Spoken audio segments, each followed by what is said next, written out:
और फोन आया रात को कि कल की पदयात्रा तो कैंसिल है। बस हो सकता कि अब कई दिनों तक पदयात्रा को ब्रेक रखना पड़े और लोगों को वापस घर करना पड़े, क्योंकि 1 लाख लोग आपके साथ चल रहे हैं, छोटे छोटे बच्चे चल रहे हैं, माताएं चल रही हैं और सुरक्षा की बड़ी दिक्कत। तब हमने कहा कि हो कुछ भी जाए, बस इन लोगों को कुछ ना हो तो हम अपनी प्राण की बाजी लगाने को तैयार हैं। तो एक अधिकारी ने हमें समझाया कि आप काहे को अपनी मुसीबत मोल ले रहे हो। आपने थोड़ा सा क्या हिलाया, उनको आतंकवाद की नीचता पर जाना पड़ा और अब आप टारगेट में आ गए हो। आपको चुप हो जाना चाहिए यहीं से, जान है तो जहान है। उन्होंने ऐसा तर्क दिया। हमने उनको हंस के कहा, साहब बार बार मरना नहीं है, एक बार बचना नहीं। बम विस्फोट हो गया, एजेंसियों ने हाथ खड़े कर दिए। हमारी जहां पदयात्रा रुकी थी फरीदाबाद में, वहीं पर 3000 किलो आरडीएक्स पकड़ा गया, AK-47 राइफल पकड़ी गई और पिस्टल पकड़ी गई। और हमारी पदयात्राओं के कई पॉइंटों पे उनके कुछ लोगों ने किराए से मकान लेने की साजिशें की। लेकिन मेरे पागलों में एक बात तुमको बताना चाह रहे कि ये मौत के मुंह से निकल करके सबको भगवान लेकर आए। भगवान ने कृपा की, पर एकमात्र उद्देश्य है हमारा, तुम्हारी संपत्ति पर किसी का हक ना हो जाए, तुम्हारे देश पर किसी का हक ना हो जाए, तुम फिर से गुलाम ना बन जाओ, तुम्हारी बेटियां बुर्का में ना हो जाएं और तुम्हारे बेटा हलीउल्लाह वालों के चक्कर में ना पड़ जाए। तुम्हारी आने वाली पीढ़ी सुरक्षित कैसे हो? हमें पता है हमारे जीते जी हिंदू राष्ट्र नहीं बनना, और राम मंदिर 500 साल बाद बना, पर बना तो 1000 साल ही सही, 1000 साल भी भारत हिंदू राष्ट्र बनेगा, तब भी पटल पर लिखा तो जाएगा कि बागेश्वर धाम के पागलों ने मिलकर के हुड़दंग मचाई थी। लोगों को लगता कि हम बहुत विवादित बातें बोलते, बिल्कुल विवादित बातें नहीं बोलते। यह बात सही है कि हम सही बोलते, मुंह पर बोलते, खुद को भी नहीं छोड़ते। एक महात्मा को बहुत बुरा लगा, बहुत अच्छे पहुंचे हुए महात्मा थे, वो सामने बैठे। उस दिन के बाद वो हमें रोज गाली दे रहे हैं यूट्यूब पर, रोज यूट्यूब पर वीडियो पे गाली देते हैं हमें। हम भी कहते हैं, हमने इतना ही कहा उनसे, महाराज आपने कच्छा त्याग दिया, इच्छा नहीं त्यागी। उन्हें बड़ा बुरा लगा। अब हमने क्या गलत कहा भाई?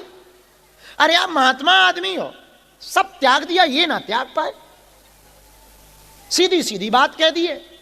उनको कहा, वो मुंह पे ही बोले बड़े निकम्मे हो तुम। हमने कहा आप कुछ भी कहो महाराज, हमें तो जो लगा कह देना चाहिए सो कह। बल्कि उसके बाद उनकी फिर उस दिन से इच्छा थोड़ी कम हुई है। शायद उन्हें हमारी बात सही लगी होगी, वो बहुत तेज लगी, उन्हें बहुत तेज लगी। बाद में तो उन्होंने डिफेंडर बेच दी, डिफेंडर गाड़ी उन्होंने बेच दी, हमें पता लगा। तो हमने सीधी सी बात कही, हमने कहा महाराज कच्छा त्याग दिया, इच्छा ना त्यागी तुमने। ऐसी कड़वी बातों के कारण कई लोगों को बहुत बुरा लग जाता, पर बात बहुत सीधी। हम तुम्हें बता दें कि हम तुमसे ना तो तालियां बजवाने बैठे हैं, दक्षिणा तो तुमसे लेनी नहीं है, हम तुम्हारे लिए नहीं बैठे हैं। हम सिर्फ इसलिए बैठे हैं कि तुम हलीउल्लाह वालों के चक्कर में ना पड़ जाओ। अपने भी बजरंगबली किसी से कम नहीं है, ये बात समझ जाओ।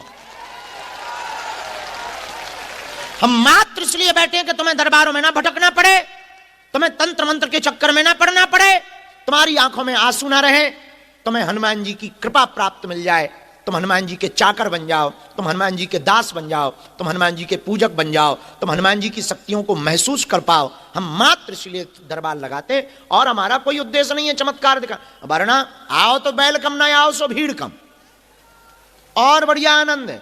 और हम अक्सर अपने दरबारों में बोलते हैं, तुम पता नहीं क्यों पागल हो के हमारी सुनते नहीं। हम अक्सर अपने दरबारों में बोलते हैं कि तुम हमारे पिंड छोड़ो भाई, हमारा पीछा छोड़ो यारो, अभी भी मौका है, धीरे से खिसक लो।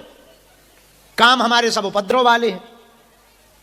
यह बात तो पक्की है कि जब तक हमें जीना है, सनातन विरोधियों के ऊपर सांप लौटते रहेंगे हमारे कारण। अभी हमने 25 तारीख को एक बयान दिया, बड़ी खलबलाहट मची। हमने कुछ गलत थोड़ी कहा, सीधी सीधी बात कही थी कि बाबर की छाती पर हमने भगवा ध्वज लहराया है।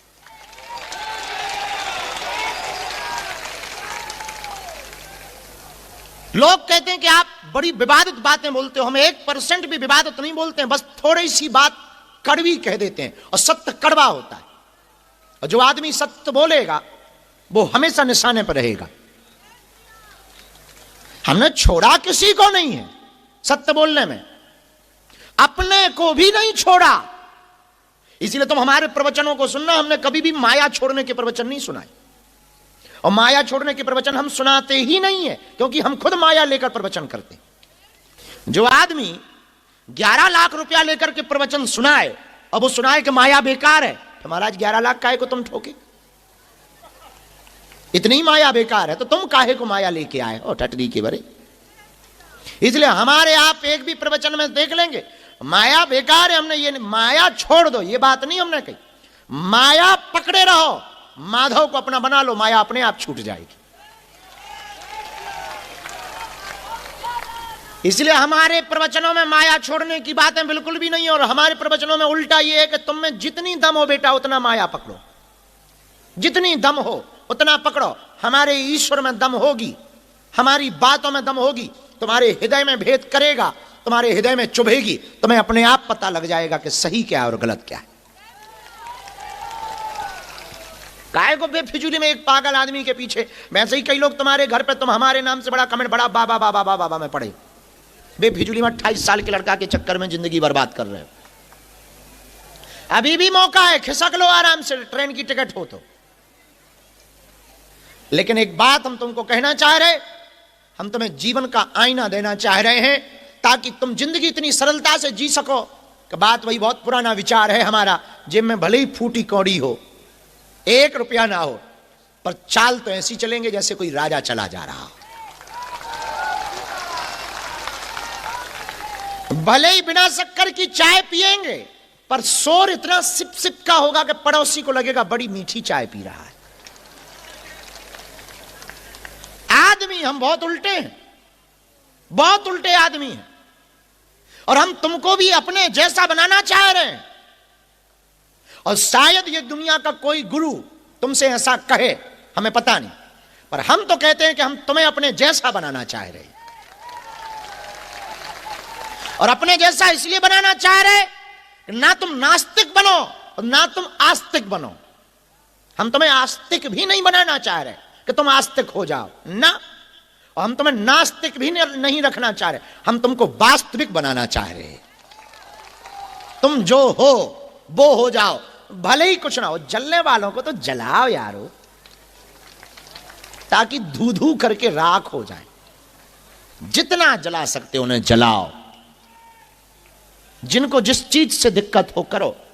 तुमने देखा नहीं हमें मुंबई में बड़े बड़े लोग लगे रहे कि हमारे यहां आश्रम बनाओ, हमारे यहां बनाओ। अपन ने वहां बनाया जहां 60% ऊ वाले थे। अब जहां 5 टाइम वो बजती थी उनके चुंगों में, वहां दिन भर हनुमान चालीसा बज रहा है। तुमने देखा नहीं 7 तारीख को अपन कलकत्ता जा रहे हैं। क्वांटिटी में हम भले ही ज्यादा ना जिए, पर क्वालिटी में तो बहुत बेहतर अपन जिंदगी जिएंगे। मतलब जिंदगी भले ही हमारी लंबी ना रहेगी, पर जितने दिन रहेगी पागलो, उतने दिन सनातन विरोधियों के लिए तो ऐसी रहेगी कि वो हमें काल की ही नजर से देखेंगे।